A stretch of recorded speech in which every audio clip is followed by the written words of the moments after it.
What is up on a Thursday night? Getting ready for Thursday night football. It is week 15. Can you believe it that we are 1 month away? 1 month away to the end of the NFL regular season. Let's kick it off like we always do at the bar here. Crafts and Kickoffs. What are you drinking tonight? Here's what I got. I got a Sky Rock Brewery. This is a little bit funky. Pancakes Maple White Stout. Pancakes Maple White Stout. Not only is it a fantastic beer, might be a little sweet for some people, but I think it's really good. But it also has a dog. It's got a dog. And whenever you get a dog on something, I'm all for it. So there's the dog. This is a 6.1 ABV. Again, it's a stout. It's a Pancakes Maple White Stout from Sky Rock Brewery. I've drank a number of beers at this place. Fantastic brewery. It's in Attleboro, Massachusetts. Again, the ABV is 6.1. Thanks to Skyrock, and thanks to all of you for jumping in. Chris Chapman says Bud Light for him. No problem with the domestic. No problem with the Bud Light. Vitalix says it has the dog pass for sure. It does. It has the dog pass for sure. So let me have my first sip. Thanks for joining us, as all of you do each and every Thursday night. Have a sip of this. It is a very good beer. Very good beer. If you like maple syrup, I will say that. You've got to like, if not love, maple syrup to love this beer. So, Pancakes Maple White Stout. All right, let's start with story number 5 in the NFL this week. Let's talk a little Sam Darnold. Let's talk a little bit of Sam Darnold. Sam Darnold, his 2024 has been very good. Darnold has been one of the great stories in the league this year. He's tied for third in touchdowns. He's got the third best passer rating. He's got the fourth best yards per attempt. He is second in the NFL at completion percentage over expected. And let's not forget, Sam Darnold was supposed to be QB2 for the Vikings this year, not QB1, QB2. And he has put together a very, very good season. And last week, he was unbelievable. 22 of 28. 347 yards, not 1, not 2, not 3, not 4, but 5 freaking touchdowns from Sam Darnold. His passer rating last week was 157.9, which is obnoxiously good. He has been terrific for Minnesota. I don't think any of the Vikings fans out there could possibly imagine when J.J. McCarthy went down with his season-ending injury that Sam Darnold was not only going to step in, but he was going to play at this kind of level and help make Minnesota one of the best teams in football. But here we are. Week 15, Darnold has done just that. The Vikings are that good. The reason why I bring up Darnold tonight is off of that start last week. What is his future? What's going to happen with Sam Darnold? Adam Schefter reported this week that the Vikings and Darnold have had no long-term contract discussions, and that's not too much of a surprise, again, because they drafted McCarthy. J.J. McCarthy is their future. If you use a pick high up in the first round, like they did to draft McCarthy, he's the future of the team. And so I don't think Darnold, if you're Darnold, you're not taking a one-year deal from Minnesota. You want to lock this in. With the year that you've had, you want to have long-term security. I don't think Darnold's going to be interested in taking a one-year deal from the Vikings. The Vikings are not going to be interested to dump a bunch of money on the table for Darnold because they've got McCarthy waiting in the wings. So it's a fascinating situation because if Darnold continues to cook, what is his free agency market? Who's going to be interested? How much money is he going to make? He's not going to stay in Minnesota if he can get a big fat payday. And if he continues to play the way he's been playing, you have to imagine that somebody will pay him and somebody will make him their starting quarterback. But that begs the question, who will that somebody be? And would it make sense for that team to make Darnold the guy? If you're looking at Sam Darnold, you have to ask yourself several questions. Let's say the Las Vegas Raiders. For whatever reason, the Raiders don't want to move up in the draft. They don't finish in the top 2. They're worried about, getting another position. And they look at the draft board and they say, it's going to cost way too much to move up for a Cam Ward or a Shador Sanders. We're not in love with those guys, so we have to go figure out what to do at quarterback. If you're the Raiders, here's what you've got to ask yourself, or any team. Yes, Sam Darnold's numbers are terrific. He's playing some great football. But how much of that is Darnold and how much of that is the situation that he's in? Kevin O'Connell is one of my favorite coaches in the NFL. This dude is a fantastic coach. He's got the vibe of the locker room. He knows exactly what to say and when to say it. He's a tremendous offensive mind. He has built a culture in Minnesota very quickly. So how much does O'Connell get credit for what Darnold has done?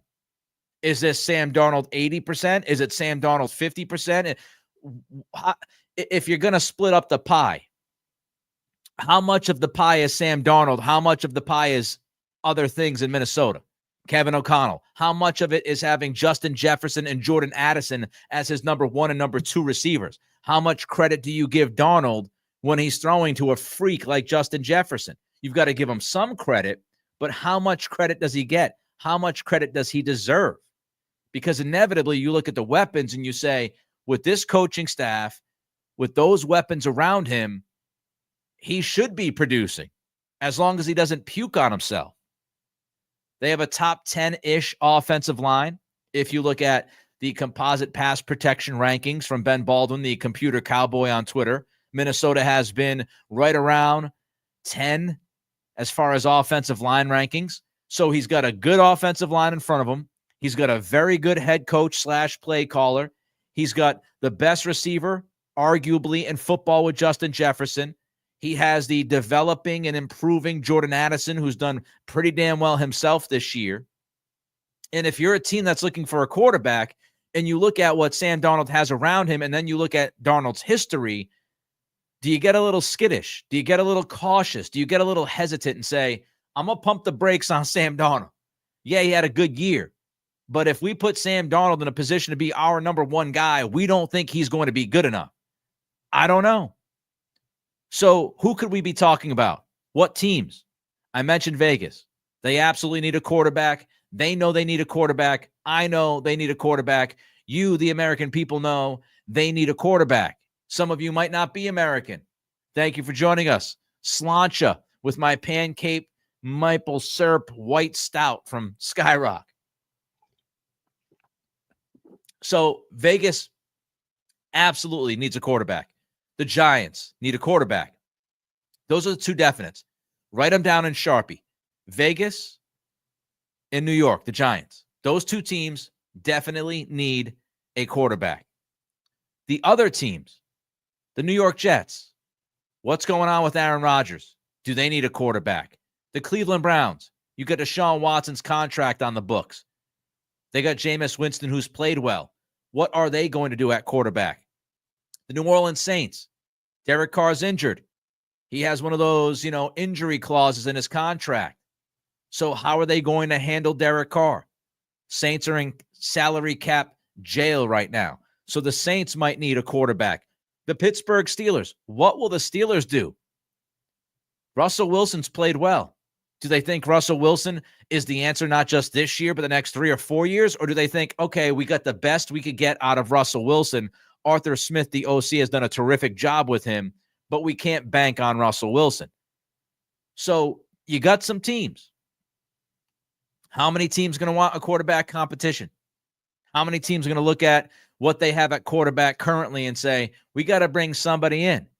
But Sam Darnold, if he continues to play the way he's played, he's not going to want to be a part of a competition. He's going to want to be the guy. Right? And he's got the stats, and he's got the year to say, I should be the guy. So Sam Darnold, story number 5 this week. Very interesting situation. Have to continue to watch it play out in Minnesota because of where they're at with J.J. McCarthy, what Darnold has done, and what has surrounded Darnold this year. All right, before we continue to story number 4, got to talk about the Kansas City Chiefs. But before we get to that, let's jump to some of these responses here. What are you all drinking tonight? Kevin Roberts says Corona for tonight, but manifesting the Billy B versus Deion matchup for the syrup. Yeah, we got the pancakes maple white stout. It is absolutely fantastic. Kevin, enjoy your Corona tonight. Thanks for stopping by the bar. Anonymous, I was not able to get out of work, so water, but hard cider later for the game. All right?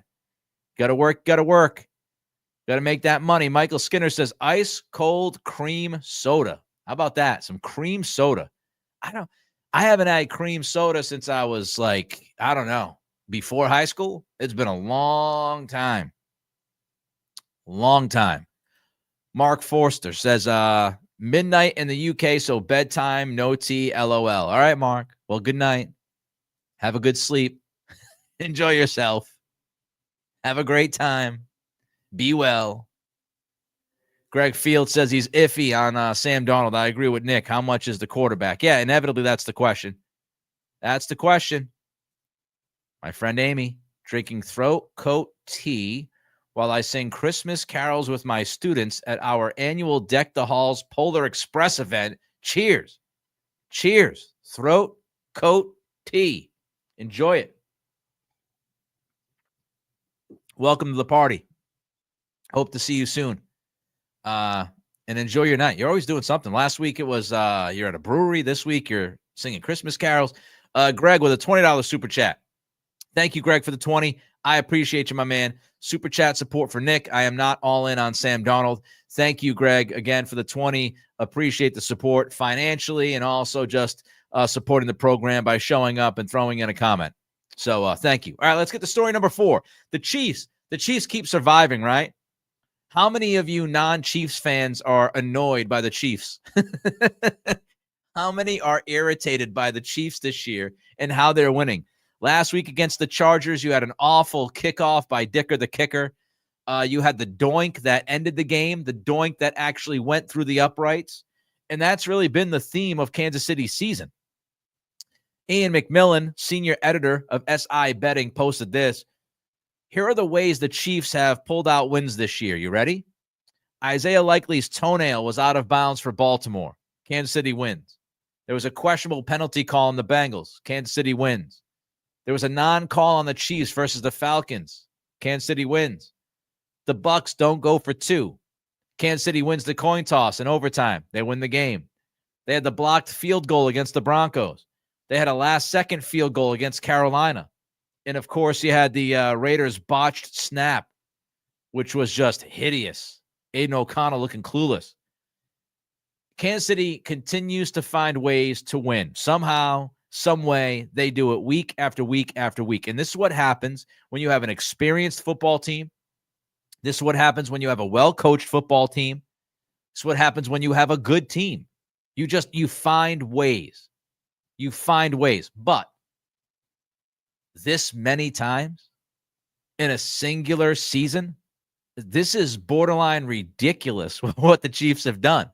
I mean, I could understand like 1 game, 2 games, 3 games, but we're talking about like 6 or 7 of their wins have come down to these freakish plays, these unbelievable moments, the opposition puking on themselves. I mean, I can explain away a couple of W's, but when you start talking 6, 7, 8 W's, it's hard to believe this continues to happen. Kansas City is being touched by the football gods on a weekly freaking basis. And yeah, it irritates me a little bit. I appreciate them. I respect their talent, but it irritates me just a little bit. And you know, if you're Kansas City, if you keep it close, you got your quarterback. Keep it close, you got Mahomes. You got a great shot to win. Similar to the Patriots during their 2 dynastic runs when you had Brady, right? You keep it close. You don't have to play a perfect game. You keep it close. You got that guy at quarterback. You can win those games. But there's some freaky stuff going on.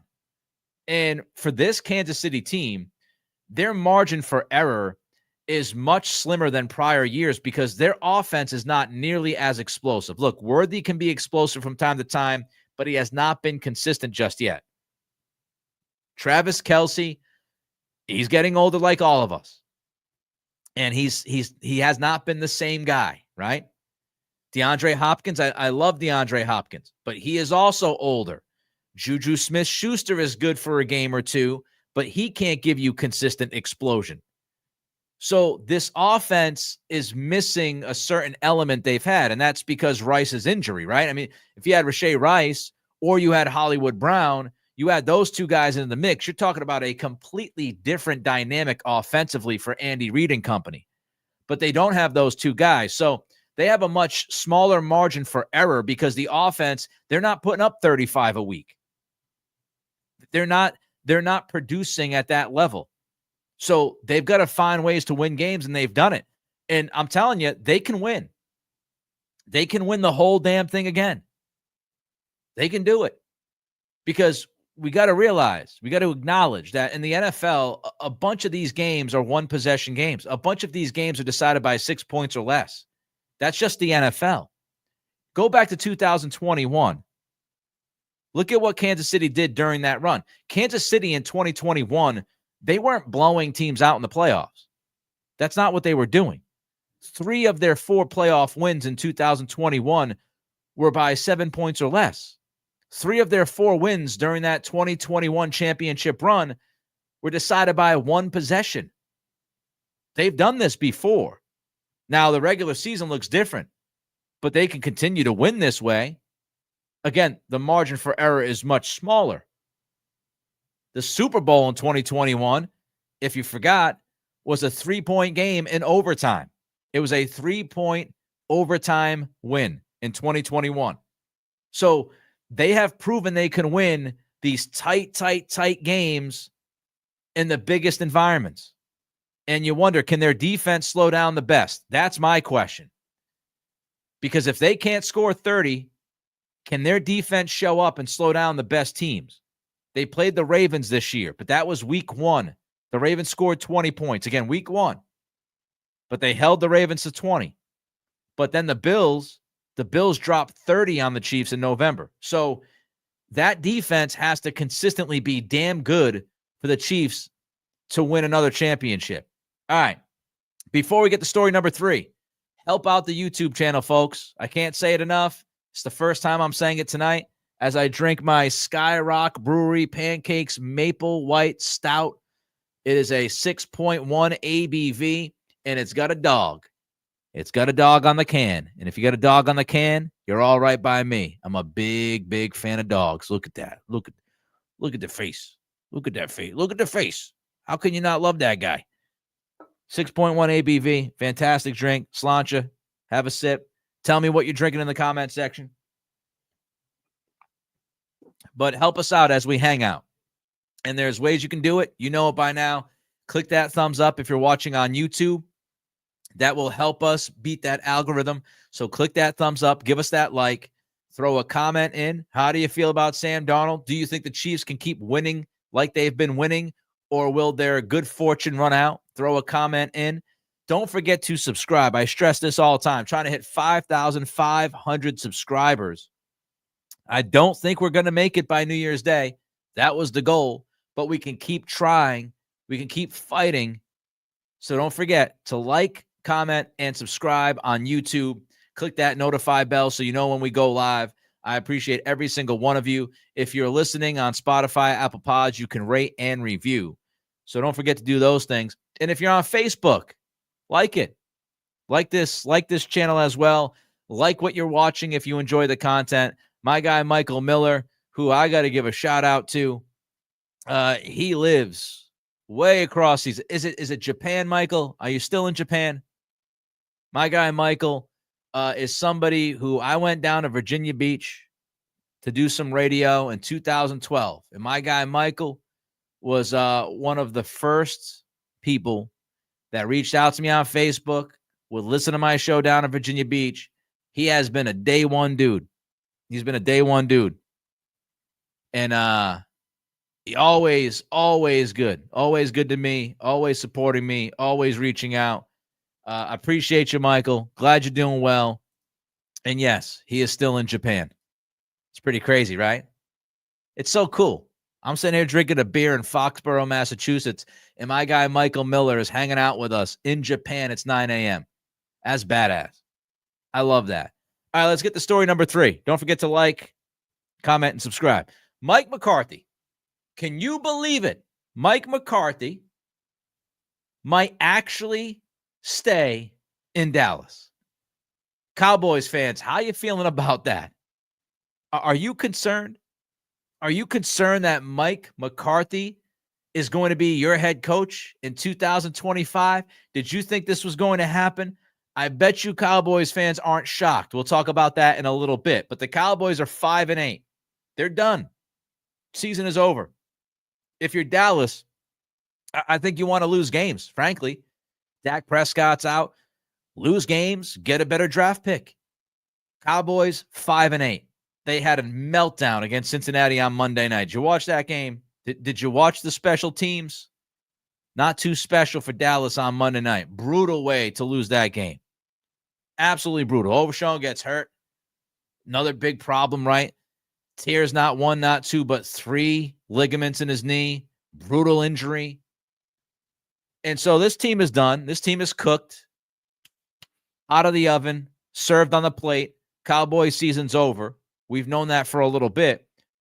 But now you look at the future. And it's actually possible. It's actually possible. Facebook people, I haven't seen a like. Twitter people, haven't seen a like. Give me some likes. It's actually possible that Mike McCarthy is going to stay in Dallas. This is from John McCarthy of The Athletic. He wrote, coaching can be blamed for the way things unfolded in the final minutes of that loss to Cincy. But coaching also deserves credit for having the Cowboys 5-8 in position to win their 3rd consecutive game with a backup quarterback and revolving door along the offensive line. Don't assume a losing record guarantees McCarthy won't be back next season. Key players have backed the head coach, while Jerry Jones has repeatedly spoken highly of McCarthy during a 5-game losing streak. Then came Monday night. A little more than an hour before kickoff on the 105.3 The Fan pregame show, Troy Aikman said that he expects McCarthy to get a new contract. Aikman ended his answer about McCarthy by saying, quote, as we stand and talk right now, I expect McCarthy to be back in 2025, unquote. Jones has backed McCarthy every time he's been asked about him this season, from saying in October that he's not considering a coaching change to last month saying he's not ruling out a contract extension. Oh, oh, Cowboys fans, my friends, my Cowboys fans, my friends. I met a number of you down in Virginia Beach at my bar. And I got to tell you, and if you're wondering, my bar is the Tailgate Sports Pub in Virginia Beach. Quick plug. I'm feeling for you, Cowboys fans. McCarthy could be back. I actually think it's likely because of what I just mentioned. This is why I don't think Cowboys fans are going to be shocked that McCarthy could come back, likely to come back, however you want to put it.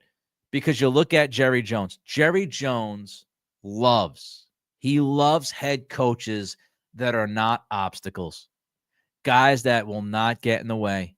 You can call them yes men, and I'd be okay with that. Jerry Jones loves a good yes man. If he can get a good yes man as his head coach, the world is perfect around him. This goes back to what happened between Jerry and Jimmy Johnson. The fact that he did not want to give Jimmy Johnson full control anymore. He was irritated that Jimmy Johnson was getting all the credit. Jerry wanted to shine. And so he removed Jimmy Johnson from the equation, which remains one of the worst decisions he has ever made, if not the worst decision that he has ever made as the owner of the Dallas Cowboys. And you look at the fact that Jerry, he understands it's his world. And he does not want a strong-minded head coach. He wants a guy who's willing to do the job, go along with it, not cause any kind of drama, show up on Sundays to coach the game, not be irritated by Jerry's post-game press conferences and his radio rants week in and week out. That's what Jerry wants. That's why he kept Jason Garrett in Dallas for 9 years. Think about that. Jason Garrett was in Dallas for 9 years. That's nuts. But it's because Garrett was Jerry's guy. And Garrett would not upset things. He wouldn't upset the program. And so I would not be surprised, and I actually think it's likely that McCarthy comes back. And Jerry can sign McCarthy to an extension and not spend a ton of money, because I don't think any other team in the NFL would hire Mike McCarthy as their head coach. Maybe I'm wrong on that, but I don't think it would happen.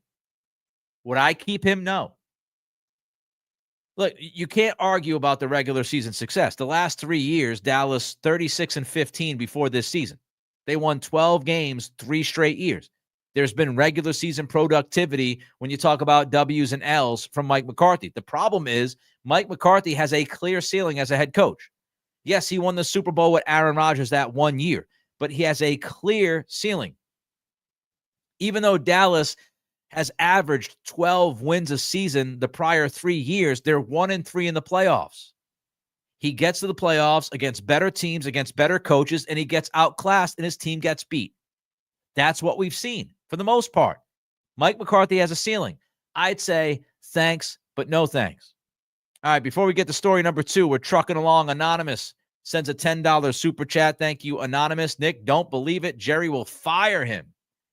They're paying Dak way too much. I don't think Jerry's going to fire him, Anonymous. I could be wrong. And if I'm wrong, I'll be the first one to admit it. I'm wrong. Egg on the face. I embrace being wrong. It's fine. I could end up being wrong. But I think Jerry loves Mike McCarthy's comportment. I think he loves the fact that he's not going to challenge him. I think he enjoys the idea of, I've got a guy here. I could always say he won a Super Bowl. I could always point to the regular season success, which he couldn't always do with Jason Garrett, but he could point to those things and say, Mike's my guy. He can point to the injuries this year and say, what do you expect? He lost his starting quarterback. He kept us competitive. I wouldn't do it.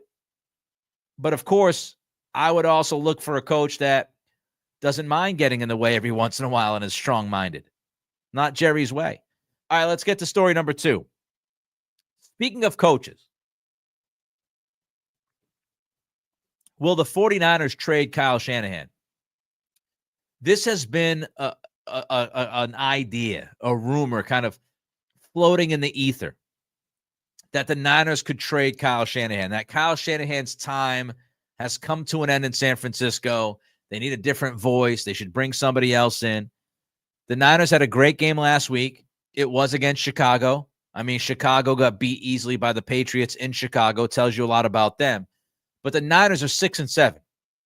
6-7 on the season. Not what they were looking for. They have not been healthy. I mean, you look at all the injuries from CMC to Ayuk. Debo's not the same guy. Trent Williams has missed some time. Williams just went through a personal tragedy. His young child passed away. Just brutal story. So they've been banged up all year. And, if they have any shot of making the playoffs, they have to run the table. They have to likely run the table to win, to get to the playoffs. They finish 10-7. They might have a shot. But it looks like the Niners are done. Jordan Mason is done for the year. McCaffrey's done for the year. Guerrero got hurt last week. It's a disaster in the backfield. So some are asking, should the 49ers trade Kyle Shanahan? And my reaction to that, my answer to that question is a question. Why would you trade Kyle Shanahan? Now, I'm not telling you Kyle Shanahan is perfect. Some of his play calling is weird. Situational football has been a problem at times. But there's no way the Niners are going to trade Kyle Shanahan unless Kyle Shanahan wants to be traded. There's just no way. No way. He was hired in 2017.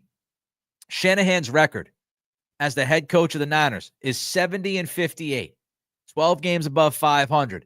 Unlike Mike McCarthy, he has won in the playoffs. Now, he hasn't won a Super Bowl, but he has won in the playoffs with the Niners. He's 8-4 in the postseason as San Francisco's head coach.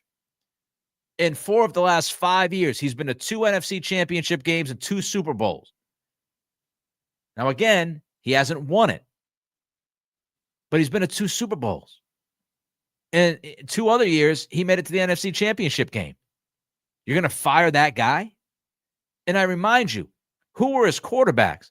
Shanahan is 70-58, 8-4 in the postseason, has made it to 2 NFC championship games. Well, actually, he's made 4, but you get the point.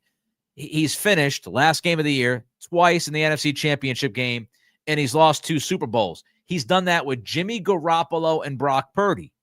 And Brock Purdy is better than people think, but I still don't think he's quote-unquote great. And Shanahan has had this success with those 2 quarterbacks. Jimmy Garoppolo is mid. Even when he was healthy, he was mid. And he still has that kind of success as a head coach. His offensive scheme is tremendous. He only turns 45 years old this weekend. He's going to be 45 this weekend. Plenty of years ahead of him. And here's the million-dollar question if you're the Niners. Who would you replace? Who would you replace Kyle Shanahan with that would be an obvious upgrade or a guaranteed upgrade? The only way it happens is if Shanahan wants out. All right, I got a question for you. What you drinking? I know my lady Terry, I think it's Diet Pepsi. Pretty confident it's Diet Pepsi. What are you drinking? What is your beverage of choice tonight at the bar? I appreciate every single one of you joining me for Crafts and Kickoffs on this Thursday night, Week 15. We've got 4 weeks left to the NFL regular season. Don't forget to like, comment, and subscribe as we get ready for story number 1. I'll have another sip of my Pancakes Maple White Stout from Skyrock. I appreciate you. Story number 1. Deion Sanders. Going to talk about Deion. Jeremy Fowler of ESPN this week said that Sanders has been mentioned to be the head coach of multiple NFL teams. So teams are talking about Deion. There's a feel that Deion Sanders could move to the NFL. Interesting, right? Interesting. Do I think that there's legit intrigue throughout the NFL about Deion Sanders being a head coach in that league? I do. I do. And if I was a team, I would at least entertain it and I would talk about it. I'd have a discussion about Deion for a few reasons.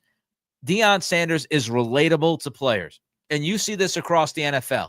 Look at the trend in the NFL. The trend in the NFL is to hire younger head coaches, guys that connect with their players, guys that, worry about the relationship, not just the X's and O's. Head coaches in the NFL get younger and younger and younger by the year. Sean McVay opened a lot of eyes in the NFL. A lot of owners looked at McVay and said, I want my next mid-30s, late 30s superstar, right? So owners want head coaches that are relatable to players, a little bit closer in age to the guys that are on the field. Deion is relatable. He's relatable to a lot of these guys. And you see it. I mean, he's relatable to college athletes.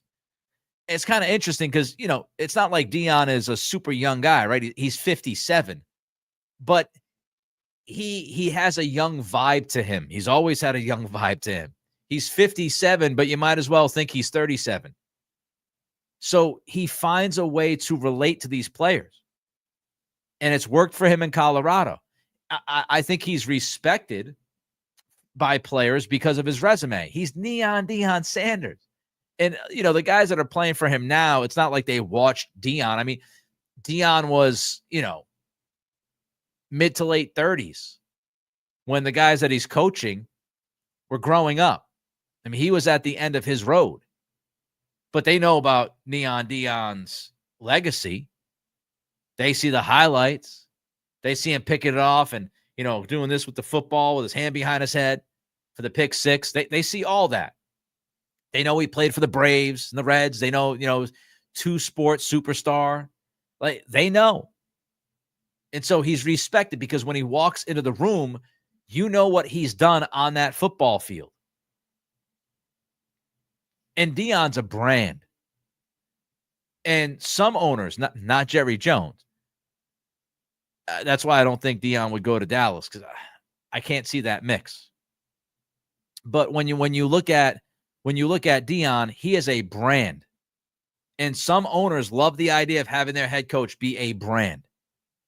And so that kind of power, right? You see it in Colorado when he's getting all of these endorsements, and his players are getting endorsed. His sons are getting endorsements. He has swag to him. He walks into the room and it's Deion Sanders. I think owners will be attracted to that. I've got more thoughts on Deion and whether or not I would hire him, but I don't even know how to react to this. I don't even know how to react to it. I don't know what to say. I don't know what would possibly justify how thankful I am for what Terry has just done. To send me a $300 super chat is beyond words. That is hard-earned money. That is generosity. That is just out of this world. I mean, I would send you a bouquet of flowers if I could, Terry. I would play music if I could. I get up and do a dance, but I'm doing a dance with I could do the sprinkler. I could do the lawnmower. I could throw out and try to reel you in. I mean, this is just unbelievable. Nick and my craft and kickoff fans having knee replacement Tuesday, so we'll be offline for a bit. Happy holidays to everyone. Let's first address the knee surgery, the knee replacement. My godmother, my aunt, recently had knee replacement surgery. One of my best friends, his wife, recently had knee replacement surgery. I think you and I have talked about this a little bit, Terry, at my Patreon. I believe this is your second knee replacement. I can't imagine going through one of them, let alone two of them. You are obviously in our thoughts, and you pulled through the first. I'm sure you're going to pull through the second with no problem. But we are thinking of you, and we're going to miss you. Hopefully you can still catch the shows from time to time. But my freaking goodness, I am with you. You are the biggest supporter of this show, not just financially, but you're there almost every single day. So just unbelievable. I can't. It's tough for me because I love to yap. I'm at a loss for words. I can't believe what you just did. And I can't possibly, again, describe how thankful I am to you. It's unbelievable. Thank you from the bottom of my heart. And, we'll all be with you in that surgery. I know you don't drink. You drink Diet Pepsi. But we will be with you. And, just unbelievable. Unreal. Thank you. Thank you, Terry. $300 super chat.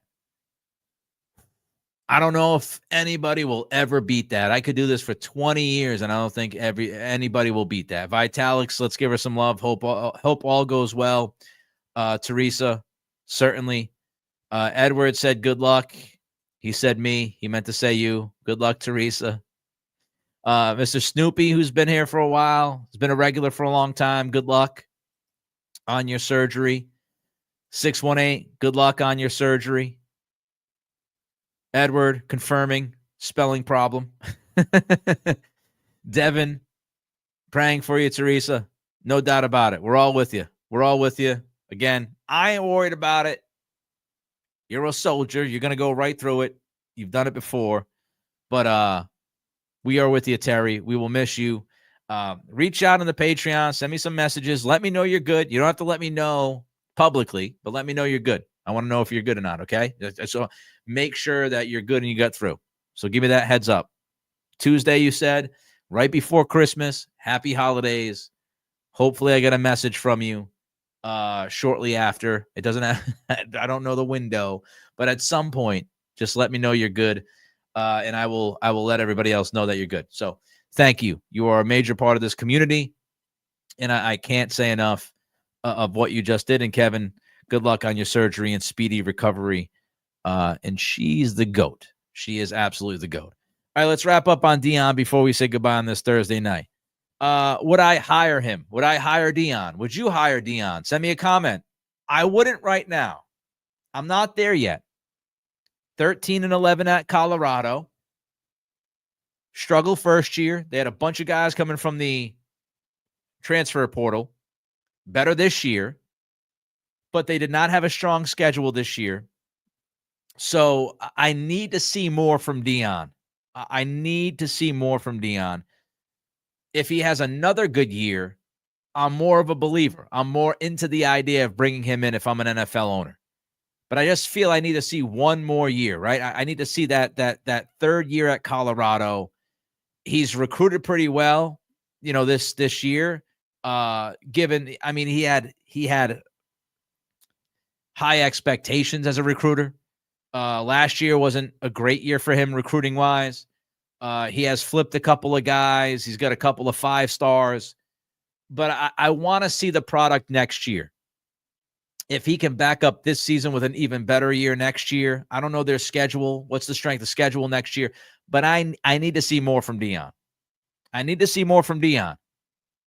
I wouldn't go there just yet. I mean, more proven college football coaches have been awful in the NFL. So I need to see more. Got to give him one more year. All right. We got this Pancakes Maple White Stout 6.1 ABV. I'm going to give you another look at the puppy. Again, look at that dog. Do you love that face? Hopefully, all of you are watching this. Even at Spotify, you can watch the video now. Look at that face. 6.1 ABV. Very good beer. It is, I can read you the description. Notes of coffee beans and chocolate mixed with the aroma of New England maple syrup. The most perfect balance of flavors for the most perfect white stout named after our own little stud. So their dog's name is Pancakes. Just look at his face, and you will say the same thing. He's perfect. Mr. Snoopy's going to put in. Hold on one second. I want to see that. Nick, you love craft beer so much, you got to make your own. I bought a book years ago. Years ago, before everybody started going crazy with the craft beer. I bought a book, and I was going to try to make some craft beer, right? To brew some craft beer. I never got to do it. I think I still have the books. I do love craft beer. Craft beer and dogs. Straight to my heart. Maybe even more than sports at this point in my life. I'm a huge softy for dogs, if you haven't noticed. Huge softy. Like to ridiculous ends. Look at the puppy. Look at Pancakes. That's Pancakes. How can you not drink this beer? Just because, sober people might have this beer. Terry might put down the Diet Pepsi and have a drink of this just because of that puppy's face. How can you not love the puppy? Michael Skinner, yes, at Teresa, cream soda, never gets old. Best of luck with your future endeavors, continued improvement and good health. Same surgery as my future sometime next year. So we got like a knee replacement crew. I'm not laughing at the, we got football fans. We got the knee replacements. We got a lot of knee replacements happening. But again, Terry, we are with you. Mark says get a corgi. I don't know if Kelly, she's allergic to a lot of dogs. A lot of dogs. Like we lucked out with our dog Sammy, who is Australian cattle, right? Australian cattle and terrier, I think. No, Jack Russell. How did I mess that up? I'm sitting here telling you about how much I love my dog, and I messed up the damn breeds. Australian cattle and Jack Russell. We lucked out because Kelly's not allergic to her. So somehow, some way. So we got to figure out the dog. I'm like what is it? Like English. I'm awful with breeds if you can't tell. What is it, like an English bulldog? French bulldog? Let me see. Yeah, I like the bulldogs. English bulldog, French bulldog. I think Kelly's answering my questions in the kitchen. I can hear her. I can hear her saying something. She's having a drink in the other room. My wife watches this, and she has a drink with me in the other room. One day I might throw her onto the podcast so we can all drink together. Again, Terry, English bulldog, not French. What's the difference? Honestly, what's the difference? I don't know the difference. I got to look up French Bulldog. I'm telling you, I'm terrible. Oh, okay. All right. Oh, English Bulldog, not French. French has health problems, Mark says. All right. Vitalix is unfortunate there aren't really any hypoallergenic dogs. How many people have we lost so far since we've been talking about dogs? Have we gained people? We might have gained people. People might be into talking dogs more than talking the NFL right now, honestly. I just pulled up a French Bulldog image, and my God, the cutest damn puppy I've ever seen in my life. I feel like I'm cheating on Sammy. If she hears me, she's going to be angry. Show's out of control. Drink up. All right, do me a favor before I bid you adieu. Like, comment, subscribe. Try to build this community, build this channel up. All of you mean the world to me, but especially, yes, it has been Doggate, Michael. It has been Doggate. It's all Pancake's fault. So I've shown you this picture. Look at this picture. Look at that picture. I'm trying to get it to focus. Look at sitting there and looking back at you. Look at that picture. Come on now. Come on. Who doesn't love it? My God. Terry, again, good luck with the surgery. Let me know when you're well. Like, comment, subscribe, rate, review, do all those things for us. Help us out. We're back next week. Make sure you subscribe to the channel as well. Back next week. Enjoy the football game tonight. Enjoy your football weekend. Unfortunately, we only have 4 regular season games left. 4. That's it. We're done. Appreciate every single one of you. Thank you. Talk to you all soon. This has been Crafts and Kickoffs week. Can you believe it? 15.